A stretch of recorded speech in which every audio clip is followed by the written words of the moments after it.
반갑습니다. 실전반 11월 달이 이제 또 개강을 합니다. 평일반은 11월 8일 금요일 오전 10시, 주말반은 11월 9일 오전 10시인데 이번에도 저희들이 100만 원 하기로 했어요. 근데 이것도 제가 지금 계속 고민하고 있어요. 이번 달까지 하고 마무리할까? 어떻게 할까? 저 마음은 10만 원만 받고 싶어요. 근데 10만 원만 받으면 저는 상관없는데 우리 옆에 있는 이제 강사진들하고 직원들이 굶어 죽을 수도 있습니다. 마음은 진짜 안 받고 싶습니다. 진짜로. 근데 이제 저만 생각할 수 없는 상황이다 보니까 저희들이 이번 달은 100만 원으로 진행합니다. 근데 이게 언제까지 할지는 미지수다. 그 대신 분명한 거는 변동사항은 무조건 있다는 것은 알고 계십시오. 빨리 또 신청 안 하시면 또 자리가 없으니까 신청하실 분들은 오늘부터 열심히 등록하셔야 됩니다. 아니면 또 금방 마감이 되니까요. 그러면 오늘 기사부터 먼저 볼게요. 한국경제에서 나온 기사인데 10월 23일 기사입니다. 서울 집값 내년에도 오른다. 급매물 잡아라. 보수의 조언. 최근 한국은행의 기준금리 인하 기대로 급등하던 주택시장에 금융권이 찬물을 끼얹었다.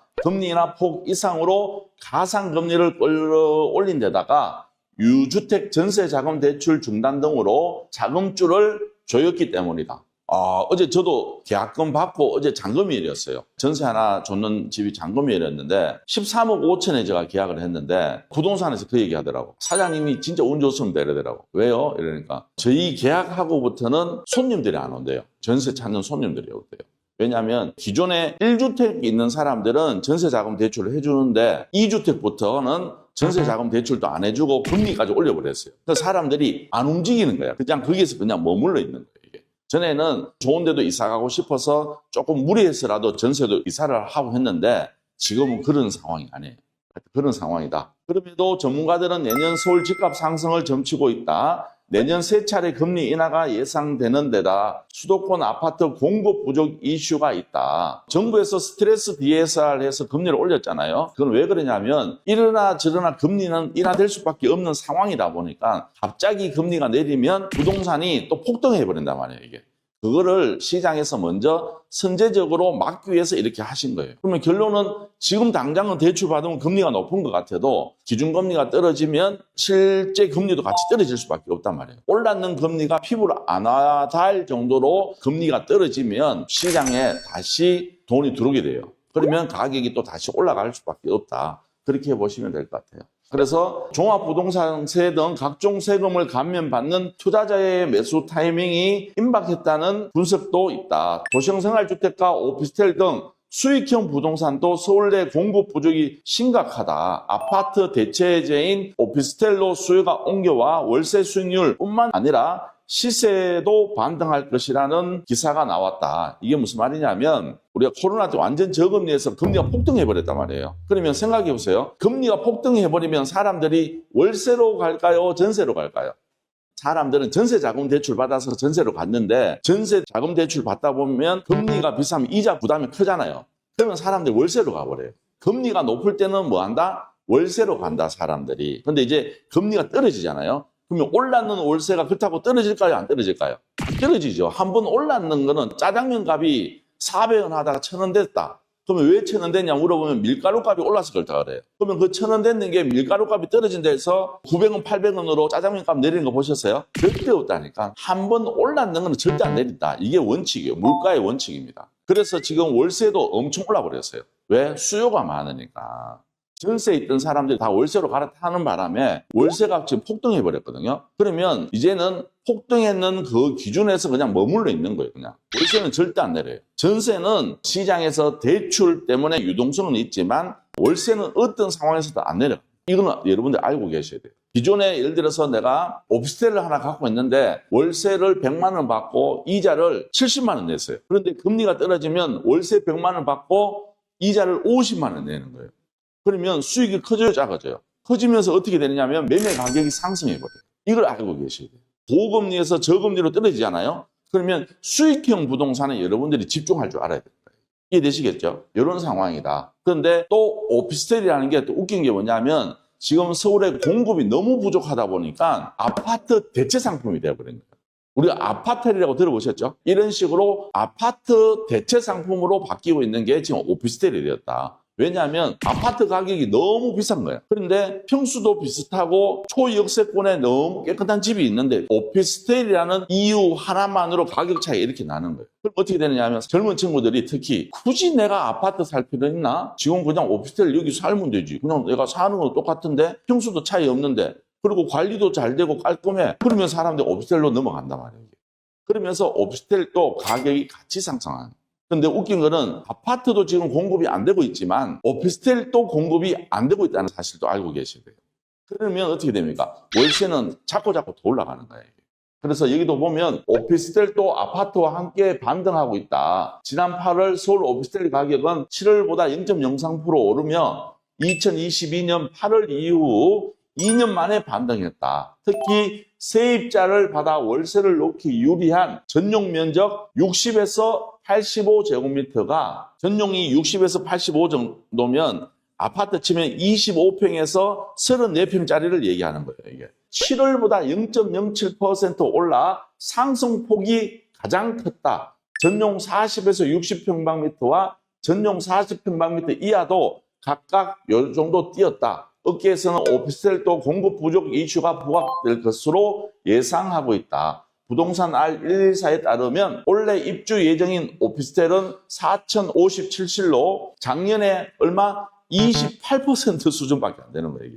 공급이 바닥났는 거예요, 이게. 서울 지금 아파트도 신축이 바닥났죠. 오피스텔도 똑같은 상황이라니까. 3, 4년 안에는 아파트가 공급이 안 되니까 아파트 가격은 자꾸 올라가잖아요. 오피스텔도 같이 올라갈 수밖에 없다. 왜? 수익이 좋으니까. 이런 상황이에요. 내년 입주 물량은 2,613실로 예상된다. 이주연 월천재테크 대표는 하남미사와 경우 같은 역세권 입지에서도 아파트는 17억, 오피스텔은 6억으로 가격 차이가 난다. 그러면 아파트도 상승하는 만큼 이 주거용 오피스텔도 상승할 수밖에 없다는 것도 여러분들이 알고 계셔야 돼요. 또 봅시다. 애물단지 오피스텔의 반전, 올해 들어 수익률 쑥쑥. 제가 얘기한 게 딱 이 얘기예요. 이게. 이런 기사 나오기 전에 제가 실전반에서 계속 내가 이 얘기를 해줬거든요. 아파트 가격이 상승할 때 투자자들은 아파트를 사버리는 게 아니고 약간 늦었다 생각하시는 분들은 주택수 상관없는 오피스텔을 다 사버려요. 남들 안 할 때 사면 내가 비싸게 취득해요? 저렴할 때 취득해요? 저렴하게 취득하는 거야. 최고 부동산의 호재는 뭔지 압니까? 저렴하게 살 수 있을 때가 최고 호재예요. 찬밥 신세였던 오피스텔이 알짜 투자처로 다시 올랐다. 고금리와 역전세 우려에 매매 가격이 바닥을 다진 가운데 한국은행의 기준금리 인하로 오피스텔 시장을 찾는 이들이 늘어나고 있다. 치솟는 집값의 오피스텔과 같은 대체제를 찾고 있는 실수요가 늘면서 오피스텔 시장이 다시 기지개를 켜고 있다. 지난달 전국 오피스텔 수익률은 5.40%다. 5.40%는 수익률이 좋은 것 같아요? 나쁜 것 같아요? 좋은 거죠. 좋은 건데 앞으로는 더 좋아질 거야. 그리고 지난해 말 대비 0.37포인트 증가했고 올해 들어 0.2포인트 가까이 증가폭을 키우고 있다. 특히 침체기를 겪던 수도권 오피스텔 시장이 심상치가 않다. 수도권 오피스텔 수익률은 5.29%로 지난해 12월 달보다는 이만큼 올랐어요. 이거 엄청난 거예요. 수치가 0.4%밖에 안 되지만 이거는 전체 평균을 갖고 얘기하는 거잖아. 그러면 강남권에 있는 거는 엄청난 거예요, 이게. 오피스텔도 지금 거래량이 상승하고 있고 특히 서남권, 영등포, 양천, 동작, 강서구가 0.6% 가장 많이 올랐고 마포, 서대문, 은평구도 올랐고 노도강 순으로 올랐다. 일부 지역에서 오피스텔 신고가가 계속되고 있다. 지난 7월 서울 양천구 우림필 전용 76.35, 전용 76.35면 아파트 치면 약 30평 정도 된다 생각하면 돼요. 이게 9억 3천만 원에 손바뀜 됐다. 직전 신고가는 2020년 12월에 7억 7,500만 원짜리가 이 정도 올랐는 거예요. 1억 5천 정도 오른 거예요. 이게 결론은 무슨 말이냐면 아파트 대체 상품들이 오르는 거예요. 이게. 양천구 목동 1단지부터 14단지가 지금 재건축한다고 난리잖아. 그러니까 그쪽에 있는 오피스텔 가격도 같이 올라가 버려요. 그리고 영등포구 리버타운 전용 127은 직전에 신고가가 4억 5천만 원보다 2억 가까이 오른 6억 3천만 원이다. 이 생각해 보세요. 오피스텔은 우리가 상식적으로 오른다 그래요? 안 오른다 그래요? 근데 왜 안 오른다고 생각하느냐면 조그맣한 건 4평짜리, 5평짜리 사니까 안 오르는 느낌인 거예요, 이게. 근데 아파트를 대체하는 걸 하면 아파트 상승하는 만큼보다 더 올라가요, 이게. 이걸 알고 있어야 되는 거예요. 오피스텔이라면 자꾸 혼자 사는 원룸 같은 이런 건 안 올라가요. 상대적으로. 마포구 도화동의 마포 하나 오코밸리 리스크는 전용 41평방미터도 최근 3억 6천만 원에 거래되었는데 직전 신고가는 2억 7,500이다. 8천만 원 정도 올랐다. 전용 41평방미터면 12세평 되겠다, 그렇죠? 12세평이면 신혼부부들이 살 수 있는 방이에요. 우리가 지금 오피스텔은 전용이 통상적으로 4.5평의 분양이에요. 그에 비하면 거의 배 이상 되는 거죠. 2.5배 돼요, 2.5배. 지금 분양하는 거는 4.5평, 조금 크면 5.5평이에요. 2배에서 2배 반 정도 되는 사이즈다 말이에요. 이런 것들이 올라가지 우리가 아는 조그마한 이런 오피스텔, 이건 안 오른다니까. 그런 걸 사라는 게 아니고 가족 구성원, 때로는 신혼부부들이 살 수 있는 집들 있죠. 아파트를 대체할 수 있는 상품들이 이렇게 상승을 한다. 이렇게 보시면 돼요. 이해되시겠죠? 그러면 오늘 경매로 나온 매물도 한번 보여드리도록 하겠습니다. 영동포구 당산동에 있는 그 파크 365, 9,902호고 전용이 몇 평? 62.81, 19평짜리다. 그러면 우리 아파트 치면 한 28평 정도 될 것 같아요.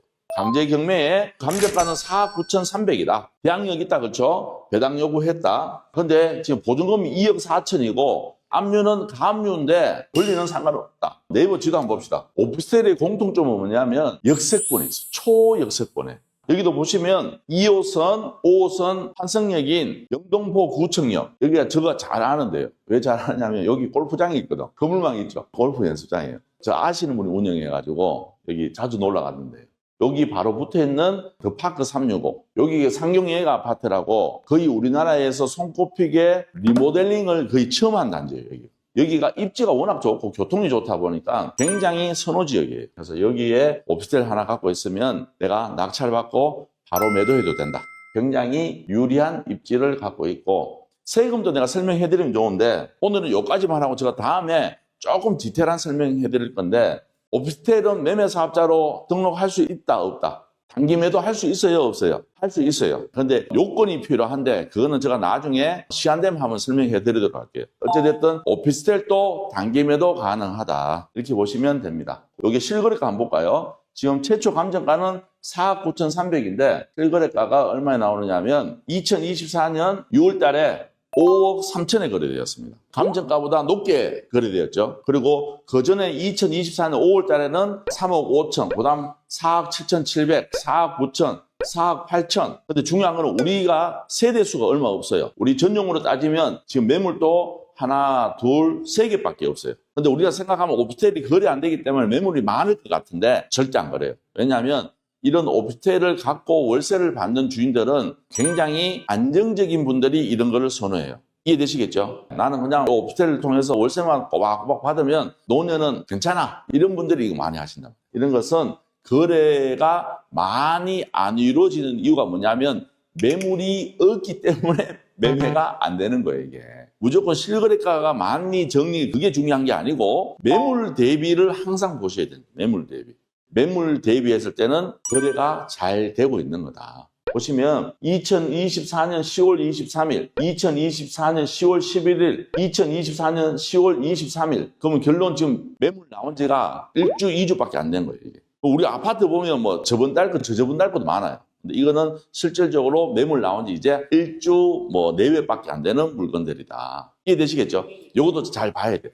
그리고 그 다음 물건 좀 한번 볼게요. 영동포구 물레동. 여기는 에어비앤비의 성지 옆이에요. 에어비앤비 성지 바로 옆에 있는 물건이고 영동포구 물레동 영동포 SK 더 리뷰 1동 602호다. 근데 건물 전용이 117, 35평이다. 여기는 평수 큰 오피스텔이에요. 감정가가 11억 6천인데 한 번, 두 번까지 유찰되었다. 위치 한번 볼게요. 여기가 물레역이고 홈플러스, 그리고 벽산 메가트리움, 여기 지금 경매에 하나 펜트하우스가 나왔어요.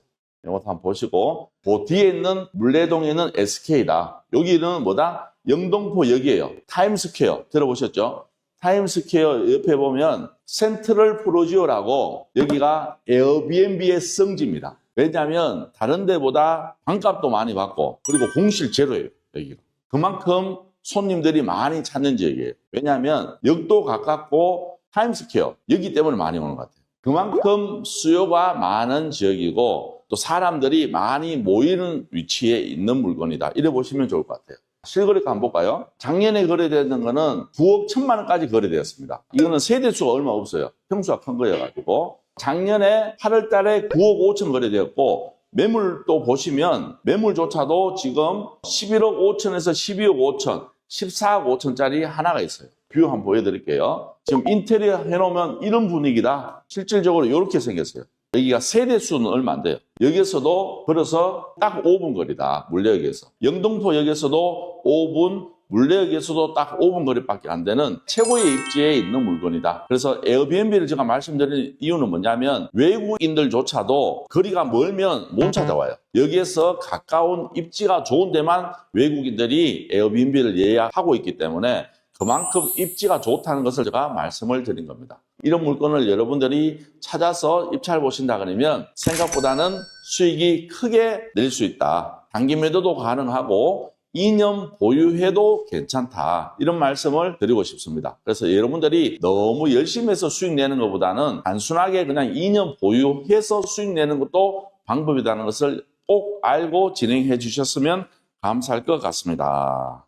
호야님, 아파트를 사야 하는군요. 그렇죠. 그냥 오피스텔보다는 우리가 말하는 아파트 대체 상품인 최소한 방이 2개 이상 있는 걸 하신다 그러면 여러분들이 생각보다는 수익을 많이 낼 수 있고 대출도 많이 받을 수 있고 대출 풀로 받아서 월세 주고 있다가 한 2년 있다 매도하는 방법도 있고 낙찰받고 바로 매도하는 방법이 있습니다. 그거는 제가 나중에 여건 되면 오피스텔 세금에 관련해서도 한번 방송을 해드리도록 하겠습니다. 그래요. 오늘 다들 아침부터 이렇게 방송 듣는다고 고생하셨고 날씨가 오늘 너무 좋습니다. 이제 춥다기보다는 이 몸이 이제 적응해야 될 시기일 것 같아요. 가을에 냄새가 나는 계절인 것 같아요. 여러분들 오늘 또 화이팅 하시고 즐거운 마음으로 하루 시작하시고 행복한 하루 됐으면 좋겠습니다. 지금까지 더 낙찰 옥션의 김멘토였습니다. 감사합니다.